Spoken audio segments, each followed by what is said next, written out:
মানুষ গো দিদি, 3 মাস কাজ করেছি, মাইনেও দেয় না। ভালো করে যা মুখের ভাষা, মনে হয় আমরা মানুষ না, খেতেই পারি না। হ্যাঁ গো টুনি, তুমি ঠিকই কইছো। ওই মহিলার ব্যবহার এই পাড়া সবাই জানে, কেউ ওই বাড়িতে কাজ করতে যাইতে চায় না।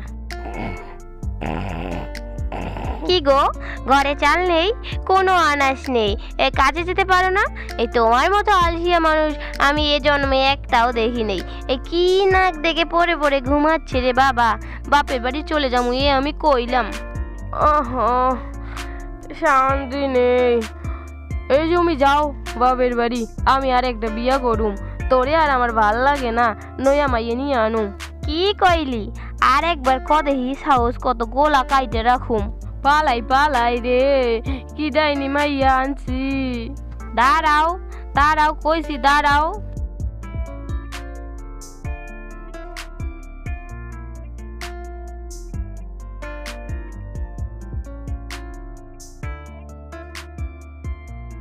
কি গো দিদি, কি হয়েছে এত সকাল সকাল? দেখে মনে হচ্ছে খুব রেগে আছো। আর কইও না দিদি, ঘরে চাল নেই, বাজার নেই, তবুও কাজে যায় না। কি করুম এই বেড়া মানুষের নিয়া? আবার কয় বেড়া বিয়া করবো। বিয়া করবো? শখ কত বেড়ার। তো তোমাদের কি হয়েছে? এত সবাই এখানে কি আলোচনা করতেছো? তারপর পাড়ার সকলেই মিলে চম্পাকে সব কথা খুলে বলে। চম্পা শুনে বলে, ওই মহিলার এত সাহস, গরিব মানুষের সাথে এমন করে, তাহলে ওর একটা ব্যবস্থা তো করতেই হবে। এইদিকে নরেন অনেক কাজের লোক খোঁজার পরও কোনো কাজের লোক পায় না। অবশেষে সে বাড়ি ফিরে। খুব ক্লান্ত, আগে একটু বিশ্রাম করে নেই। কি গো, কোনো কাজের বউ পেলে? না গো, কোনো কাজের বউ আর বাকি নেই যে তোমাকে চেনা। কেউ আসতে চায় না, তোমার কথা শুনলেই পিছিয়ে যায়। আমার হয়েছে যত জ্বালা।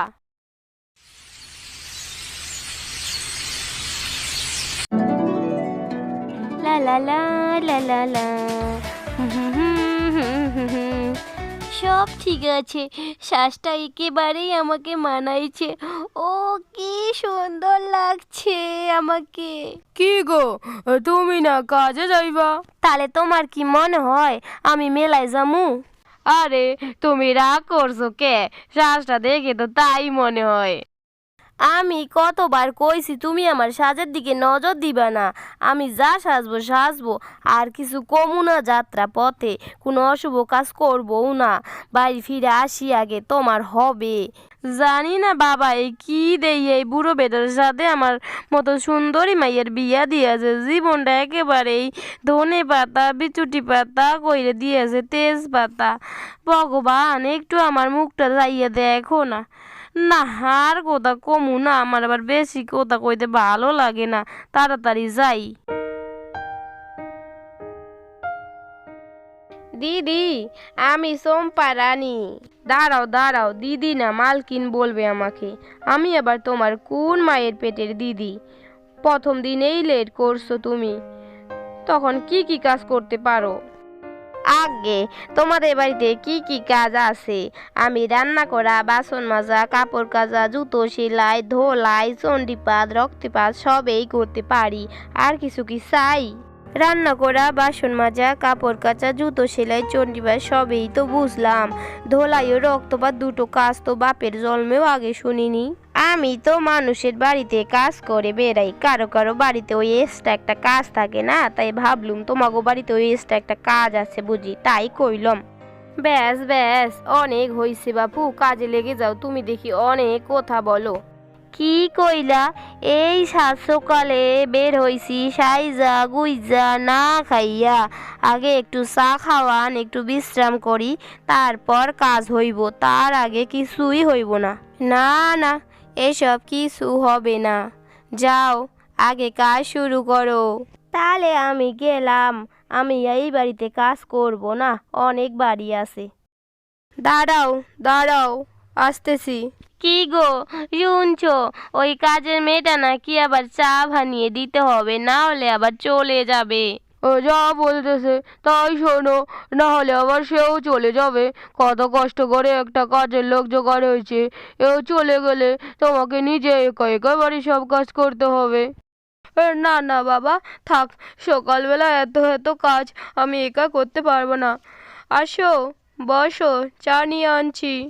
আর শোনো, দুধ চা বানাবা, সাথে একটু এলাচও দিবেন, যাতে চায়ের গন্ধটা খুব সুন্দর লাগে। আর শোনো, দুটো বিস্কিট। ঠিক আছে, ঠিক আছে। আচ্ছা, তুমি বসো, আমি চা বানাই নিয়ে আসি। ভাগ্যিস কাজের লোক পাওয়া যাচ্ছে না, না হলে কাজের লোকের সেবা কিছুতেই আমি করতাম না। কারো পকেট বড়, কারো পকেট ছোট, কেউ লম্বা বেশি, কেউ একটু খাটো, আমি বলি সবাই সাবধান। হো আমি কলকাতার রসগোল্লা, হো আমি কলকাতার রসগোল্লা, কখনো বালিগঞ্জে, কখনো টালিগঞ্জে, কখনো শ্যামবাজারে, কখনো বাগবাজারে, আমি বলি সবাই সাবধান। এই চম্পা, তোর এই গান বন্ধ করবি? তোর এই গানের জন্য আমি বিকেলবেলা টিভিও দেখতে পারি না, বিশ্রামও করতে পারি না।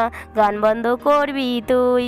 না মালকিন, আমি না গাইলে আবার কাজ করতেই পারি না, তাহলে আমি কাজ ছেড়ে দিমু, আমি চইলা যামু, অন্যের বাড়িতে কাজ করুম।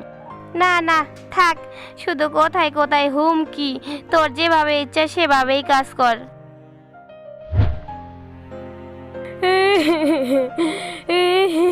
হে ভগবান, আমার কি হলো?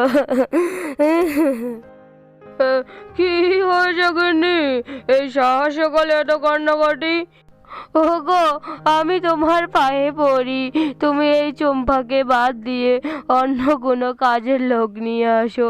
এ শুধু সারাদিন আমাকে টিভিও দেখতে দেয় না, বিশ্রামও করতে দেয় না, আমাকে দিয়ে চা বানিয়ে নেয়, একটু একটু আমাকে দিয়ে কাজও করিয়ে নেয়, টাকা দেয় তবুও। ওর এত বড় সাহস! চম্পা, চম্পা, তাড়াতাড়ি এদিকে আসো।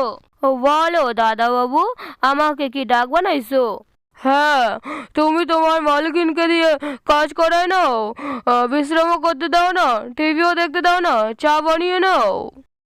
আপনি তো কইছেন দাদাবাবু মালকিনকে উচিত শিক্ষা দিতে। ওগো, তুমি বলছো এসব করতে আমার সাথে? হ্যাঁ, আমি করেছি। তোমার অত্যাচারে একের পর এক কাজের লোক কাজ ছেড়ে দিয়ে চলে গেছে, তুমি তাদের সাথে অনেক অত্যাচার করেছো, তাই আমি চম্পাকে নিয়ে এসেছি। আপনি তো মাইনেও দেন না ভালো করে, সবাইকে 2-3 মাস কাজ করে তাদের নানা অজুহাতে তাড়িয়ে দেন। কাজের লোক আবার তোমাকে মালকিন বলতে হবে? দিদি বললে কি তোমার জাত চলে যেত? না না, কিছু হতো না। তারা কত দূর থেকে আসতো, সকালবেলা কিছু না খেয়ে দে এসেই আমাদের জন্য চা বানায়। তারা যদি একটু চা খেত, তোমার কি কিছু অসুবিধা হতো? না না, কোনো অসুবিধা হতো না, আমার ভুল হয়ে গেছে।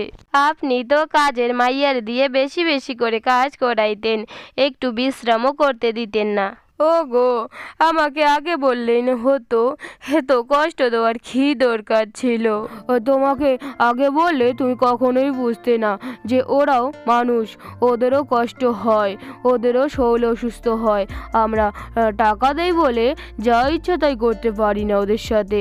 আমরা যদি ওদের সাথে ভালো ব্যবহার করি, নিজের ফ্যামিলির মতো ব্যবহার করি, তাহলেই তো ওরা আমাদের ফ্যামিলিতে মিলে মিশে সুন্দর করে কাজকর্ম করতে পারে। আফটার অল ওরাও মানুষ, ওরা শুধু মানুষের বাড়িতে কাজ করে বলে আমরা ওদের সাথে খারাপ ব্যবহার করতে পারি না। আমার ভুল হয়েছে, আমাকে ক্ষমা করো, আমি আর কখনো কোনো কাজের লোকের সাথে এরকম করব না। আমাদের এই গল্পটি এখানেই শেষ হলো। গল্পটি ভালো লাগলে চ্যানেলটিকে লাইক, কমেন্ট, সাবস্ক্রাইব করে দিবেন।